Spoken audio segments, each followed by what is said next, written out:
आपलं शहर आता स्मार्ट होतंय. मग तुम्ही कधी स्मार्ट होताय? स्मार्ट न्यूजचे यूट्यूब चॅनल सबस्क्राईब करा, स्मार्ट बना. नोटिफिकेशनसाठी बेल आयकॉनवर क्लिक करा.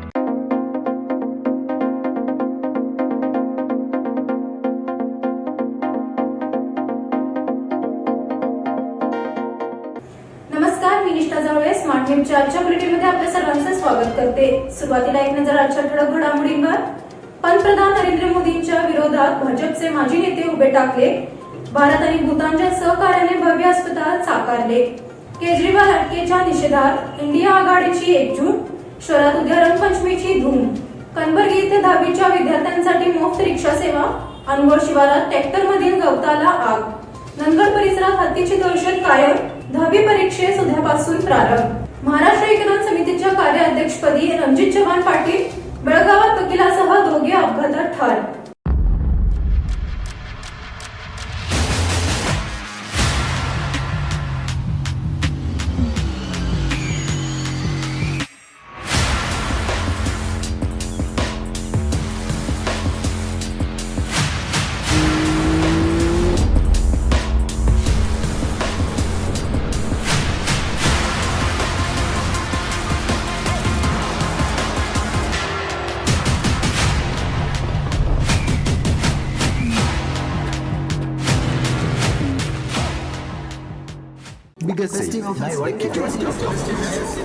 या सगळ्या ऑफर्स मध्ये बेस्ट प्राइस भेटणार याची काय गॅरंटी?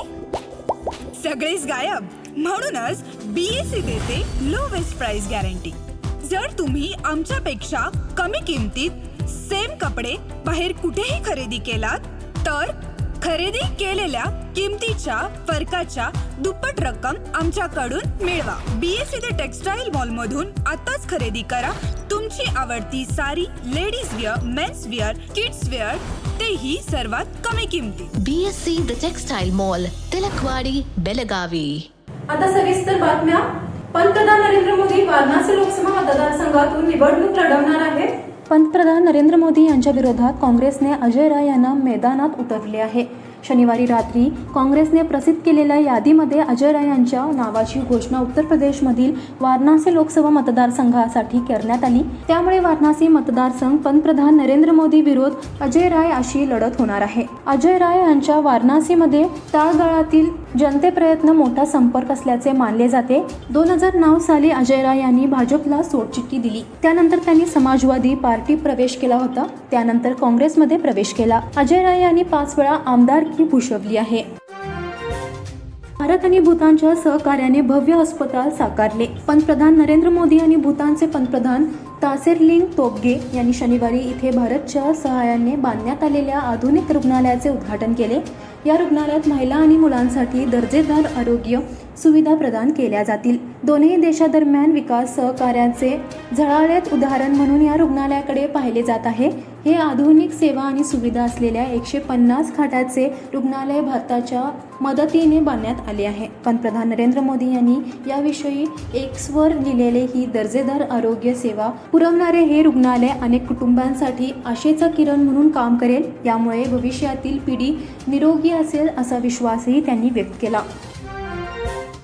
केजरीवाल अटकाच्या निषेधार्थ इंडिया आघाडीची एकजूट.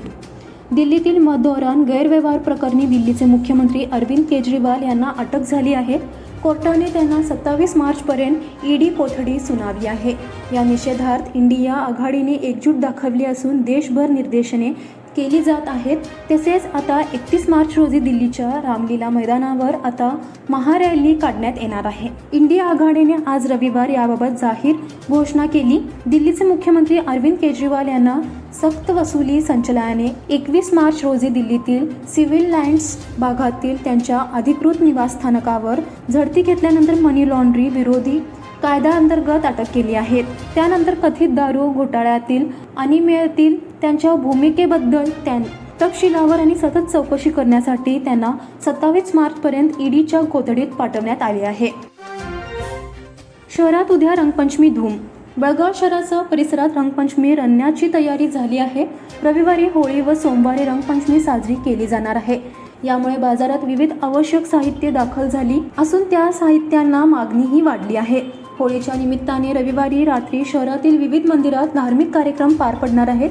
तसेच अनेक गावातही कार्यक्रम साजरे होणार आहेत.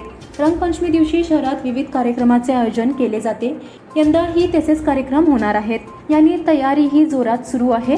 बेळगावातील विविध गल्ल्यांमध्ये रंगपंचमी मोठ्या उत्साहाने व जल्लोषाने साजरी केली जाते. यासाठी पांगुळ गल्लीसह इतर ठिकाणी तयारीही करण्यात आली आहे.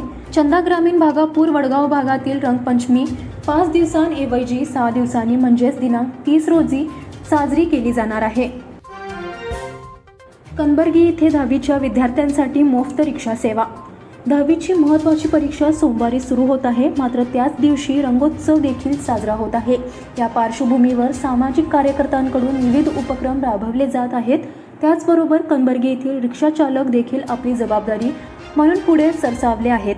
सोमवारी रंगोत्सवा दिवशी 10वीच्या विद्यार्थ्यांना मोफत रिक्षा सेवा देण्याचा निर्णय कनबर्गी येथील 6 रिक्षा चालकांनी घेतला आहे. संपूर्ण शहरभर सोमवारी रंग खेळला जातो. त्यामुळे 10वी परीक्षेसाठी जाणाऱ्या विद्यार्थ्यांचे हाल होऊ नये म्हणून नवीन उपक्रम राबवला जाणार आहे. याची गरजूंनी नोंद घ्यावी असे कनबर्गी रिक्षा स्टँडचे चालक अरुण मुचंडीकर यांनी कळवले आहे.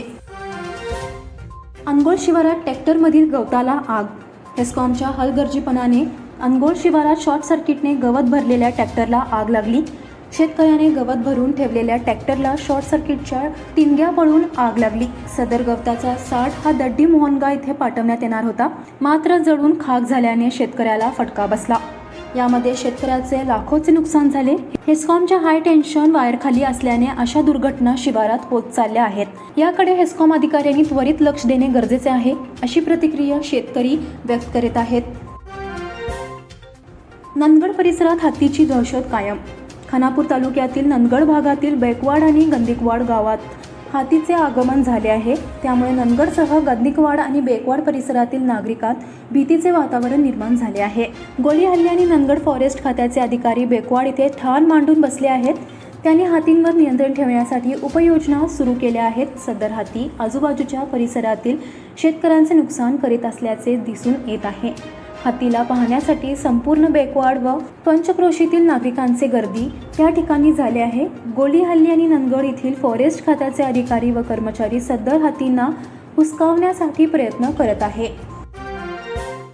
10वी परीक्षेस उद्यापासून प्रारंभ. विद्यार्थ्यांच्या जीवनातील महत्त्वाची मानलेल्या 10वीच्या परीक्षेला सोमवार दिनांक 25 पासून सुरुवात होणार आहे. त्यामुळे शिक्षण खात्याने 10वीच्या परीक्षेची तयारी पूर्ण केली असून रविवारी विविध परीक्षा केंद्रावर 10वीच्या विद्यार्थ्यांचे आसान क्रमांक घालण्याचे काम पूर्ण केले जाणार असून रंगपंचमी दिवशी 10वीचा पहिला पेपर पार पडणार आहे. त्यामुळे परीक्षा केंद्रावर जाणाऱ्या विद्यार्थ्यांवर रंग किंवा पाणी टाकू नये असे मत व्यक्त होत आहे. बेळगाव शैक्षणिक जिल्ह्यातील 96 परीक्षा केंद्रावरील 10वीची परीक्षा पार पडणार आहे. तसेच 35,118 विद्यार्थी परीक्षा देणार आहेत. तर चिकोडी शैक्षणिक जिल्ह्यातील 46,706 विद्यार्थी 10वीची परीक्षा देणार आहेत. बेळगाव व चिकोडी शैक्षणिक जिल्ह्यातील 258 परीक्षा केंद्रावर 10वीची परीक्षा होणार असून परीक्षेची सर्व तयारी पूर्ण करण्यात आली आहे. तसेच शनिवारी दुपारपासून परीक्षा केंद्रावर क्रमांक घालण्याचे काम हाती घेण्यात आले होते. महाराष्ट्र एकीकरण समितीच्या कार्याध्यक्षपदी रणजित चव्हाण पाटील. महाराष्ट्र एकीकरण समितीला बळकट करण्यासाठी सर्वांनी कार्यरत राहून राबणे आवश्यक आहे. त्यामुळे कार्यकारीनं सदस्यांवर वेगवेगळ्या प्रकारच्या जबाबदाऱ्या देण्याचा निर्णय समितीच्या बैठकीत घेण्यात आला. तसेच शहर समितीच्या कार्याध्यक्षपदी रणजित चव्हाण पाटील यांची निवड करण्यात आली आहे. शहर महाराष्ट्र एकीकरण समितीच्या नवीन कार्यकारिणीची बैठक शनिवारी पार पडली. या बैठकीत नूतन कार्याध्यक्ष म्हणून रणजित पाटील यांना जबाबदारी देण्याचा निर्णय एकमताने घेण्यात आला. यावेळी समिती नेते रमाकांत कोंडुस्कर, दत्ता जाधव, रमेश पावले, प्रशांत भातकांडे, धनंजय पाटील, सुनील देसूरकर आदींनी मनोगत व्यक्त केले. बेळगावात वकिलासह दोघे अपघातात ठार. भरधाव दुचाकीवरील नियंत्रण सुटून दुचाकीची भिंतीला धडक बसली. ही धडक इतकी भीषण होती की हेल्मेटधारक दुचाकीस्वार वकील व पाठीमागे बसलेल्या तरुण दोघेही जागीच ठार झाले. शनिवारी मध्यरात्री 2च्या सुमारास पहिल्या रेल्वे फाटकाजवळ हा अपघात घडला. अभिषेक कित्तूर व किरण रमेश आळगुंडी अशी मृतकांची नावे आहेत. अभिषेक हा ॲडव्होकेट M.H. कित्तूर यांचा मुलगा होता. याबाबत मिळालेली माहिती अशी की किरण व त्यांचे काही मित्र बेळगावला केलीमध्ये दाखल असलेल्या मित्राला पाहण्यासाठी आले होते. त्यानंतर परतताना घडलेल्या अपघातात दोघांचा मृत्यू झाला.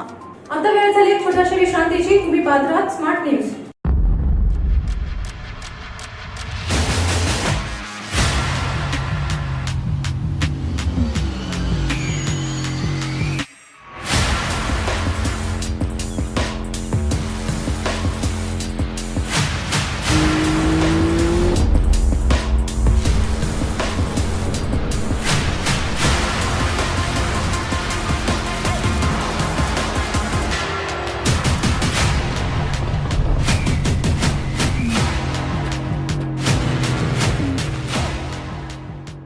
biggest festive offers buy one get one.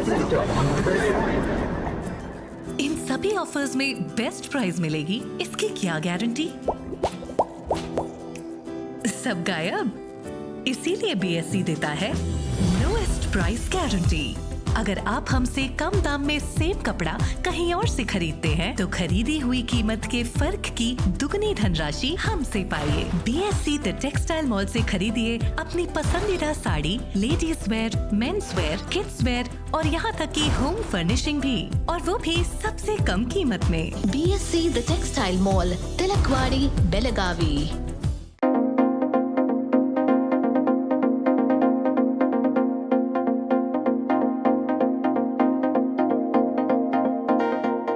विश्रांतीनंतर पुन्हा एकदा आपलं स्वागत। मुख्यमंत्री सिद्धरामय्या यांनी जिल्ह्यातील सर्व नेत्यांची बैठक घेऊन निवडणुकीविषयी चर्चा केली। यावेळी जिल्ह्यातील नेत्यांच्या वतीने मुख्यमंत्र्यांचा सत्कार करण्यात आला। बेळगाव जिल्हा पालकमंत्री सतीश जारकिहोळी, महिला व बाल कल्याण मंत्री लक्ष्मी हेब्बाळकर, आमदार लक्ष्मण सवदी, राजू कागे, गणेश उकेरी, महेंद्र तम्मन्नावेर, महांतेश कोजळगी, विश्वास उबैद, बाबासाहेब पाटील, आसिफ उर्फ राजू शेठ आदी नेते बैठकीस उपस्थित होते। बोर्डाच्या अध्यक्षपदी निवड केल्याबद्दल लक्ष्मणराव चिंगळे यांनी मुख्यमंत्र्यांचा सत्कार केला। शहरातील 5 विद्यालयात 12वीचे मूल्यमापन। 12वी परीक्षेची सांगता शुक्रवारी झाली असून शनिवारपासून शहरातील 5 विद्यालयांमध्ये 12वी परीक्षेच्या मूल्यमापनाला प्रारंभ झाला आहे। एकूण 5 विषयांच्या पेपरचे मूल्यमापन शहरात होणार आहे। कन्नड, इंग्रजी, हिंदी, इतिहास व नागरिक शास्त्राचे विषयाचे पेपर शहरात तपासण्यात येणार आहेत। 5 विद्यालयात मिळून 400हून अधिक प्राध्यापकांनी 12वीच्या मूल्यांकनाचे काम हाती घेतले आहे। शहरात जैन पदवीपूर्व महाविद्यालय, आरपीटी कॉलेज, राजा लखनगौडा पदवीपूर्व महाविद्यालय, शेख पदवीपूर्व महाविद्यालय, जगदीश सौदत्ती पदवीपूर्व महाविद्यालय, ज्योती महाविद्यालयात 12वी परीक्षेच्या मूल्यमापनाचे काम सुरू झाले आहे। चेकपोस्टवर कडक पहारा ठेवण्याची सूचना। लोकसभा निवडणुकीच्या पार्श्वभूमीवर अवैध दारू, पैसे व इतर वस्तूंची तस्करी रोखण्यासाठी स्थापन करण्यात आलेल्या चेकपोस्टवर कडक पहारा ठेवावा अशी सूचना जिल्हा निवडणूक अधिकारी तथा जिल्हाधिकारी नितीश पाटील यांनी केले। सहाय्यक निवडणूक अधिकारी व नोडल अधिकाऱ्यांची संयुक्त बैठक जिल्हाधिकारी कार्यालय सभागृहात शनिवारी झाली। यावेळी ते बोलताना होते। प्रत्येक पथक व नोडल अधिकाऱ्यांनी आपली जबाबदारी ओळखून निवडणूक पारदर्शकपणे पार पाडण्यासाठी प्रयत्न केले पाहिजेत। जिल्हास्तरीय नोडल अधिकाऱ्यांनी पथकांवर सातत्याने लक्ष ठेवावे अशी सूचनाही जिल्हाधिकारी पाटील यांनी केली। चिकोडी लोकसभा मतदारसंघाचे निवडणूक निर्णय अधिकारी राहुल शिंदे, अतिरिक्त जिल्हाधिकारी विजयकुमार होनकेरी, सहाय्यक निवडणूक अधिकारी शकील अहमद आदी बैठकीला उपस्थित होते। निवडणूक प्रचारासाठी प्रार्थनास्थळाचा वापर करण्यास मनाई। लोकसभा निवडणुकीच्या प्रचारासाठी प्रार्थनास्थळांचा वापर न करण्याचा आदेश जिल्हाधिकारी तथा जिल्हा निवडणूक अधिकारी नितीश पाटील यांनी बजावला आहे। असा प्रकार आढळून आल्यास कायदेशीर कारवाई केली जाईल असा इशाराही देण्यात आला आहे। शनिवारी जिल्हाधिकाऱ्यांनी हा आदेश बजावला आहे। येत्या काळात तसेच निवडणूक प्रचाराच्या वेळी अनेक जयंत्या व महोत्सव होणार आहेत। त्यामुळे लोकसभा निवडणुकीच्या रिंगणातील उमेदवारांकडून त्याचा प्रचारासाठी उपयोग करून घेतला जाण्याची शक्यता आहे। त्यामुळेच हा आदेश बजावण्यात आला आहे। सीबीएसईचा 3री ते 6वी साठी नवा अभ्यासक्रम जाहीर। येत्या दिनांक 1 एप्रिलपासून सुरू होणाऱ्या शैक्षणिक वर्ष 2024-25 साठी राष्ट्रीय शैक्षणिक संशोधन आणि प्रशिक्षण परिषद 3री ते 6वी साठी नवीन अभ्यासक्रम व पाठ्यपुस्तके प्रकाशित करणार आहेत। इतर वर्गाच्या अभ्यासक्रमात आणि पाठ्यपुस्तकांमध्ये कोणताही बदल होणार नाही असे सीबीएसईच्या अधिकाऱ्यांनी सांगितले। केंद्रीय माध्यमिक शिक्षण मंडळाने संलग्न शाळांना पाठवलेल्या पत्रात म्हटले आहे की एनसीईआरटीने त्यांना कळवले आहे की इयत्ता 3री ते 6वीच्या नवीन अभ्यासक्रम आणि पाठ्यपुस्तकांवर काम केले जात आहे। लवकरच ते प्रकाशित केली जातील। एनसीईआरटीकडून साहित्य प्राप्त झाल्यानंतर ते सर्व शाळांना ऑनलाईन पाठवले जाईल। पोलीस अबकारीकडून सुरू झालेल्या कारवाईचा अनेकांना धसका। लोकसभा निवडणुकीच्या काळात धाबे आणि हॉटेल्समध्ये होणारी अवैध मदविक्री थांबली आहे। भरारी पथकांच्या कारवाईमुळे सर्वांचे धाबे दणाणलेले असून कारवाईचा धसका घेतला आहे। निवडणुकीच्या काळात मतदारांना आमिषे दाखवणे आदींवर नियंत्रण ठेवण्यासाठी निवडणूक आचारसंहिता कठोर असते। बेळगाव जिल्ह्यातील चिकोडी व बेळगाव लोकसभा मतदारसंघासह कारवार लोकसभा मतदारसंघाचाही काही भाग जिल्ह्यात समाविष्ट आहे। त्यामुळे जिल्हा प्रशासनाने आणि निवडणूक आयोगाने अवैध मदविक्रीवर कठोर पावले उचलली आहेत. मुसाफिर हुसेन शाबिद हेच बेंगलोर बॉम्बस्फोटाचे जनक. येथील रामेश्वरम कॅफेमध्ये झालेल्या बॉम्बस्फोटात मुसाफिर आणि हुसेन शाबिद हे गुन्हेगार असल्याची पुष्टी राष्ट्रीय तपास संस्थेच्या तपासात करण्यात आली आहे. हे 2 संशयित अतिरेकी मूळचे शिमोगा जिल्ह्यातील तीर्थहल्ली तालुक्यातील रहिवासी आहेत. ते गेल्या 2 वर्षांपासून फरार असून NIAच्या हिटलिस्टवर आहेत. कर्नाटक आणि तमिळनाडूमधील ISIS या अतिरेकी संघटनेकडे विशेष समाजातील शिक्षित आणि आर्थिकदृष्ट्या वंचित तरुणांना आकर्षित करणे हा त्यांचा मुख्य उद्देश होता. 1 मार्च रोजी बेंगळूरच्या रामेश्वर कॅफेमध्ये झालेल्या बॉम्बस्फोटामागे या दोघांचा हात असल्याचे NIAला आढळून आले आहे. ब्रह्मी स्नेही मंडळातर्फे महिला दिन साजरा. वडगाव येथील ब्रह्मी स्नेही मंडळातर्फे आयोजित महिला दिन कार्यक्रम पटवर्धन लेआउट वडगाव येथे गेल्या शुक्रवारी उत्साहात पार पडला. कार्यक्रमाची सुरुवात सुप्रा बेल्लुबी यांच्या स्वागत गीताने झाली. मंडळाच्या अध्यक्षा संहिता बेल्लुबी यांनी प्रास्ताविक केले. महिला दिनानिमित्त यावेळी अध्यक्षा आळतेकर यांच्या पुढाकाराने 23 ते 80 वर्षे वयोगटातील सर्व महिलांनी रॅम्पवॉकचा आनंद लुटला. याचबरोबर स्मार्ट न्यूजचे आजचे बुलेटिन इथेच संपते. धन्यवाद.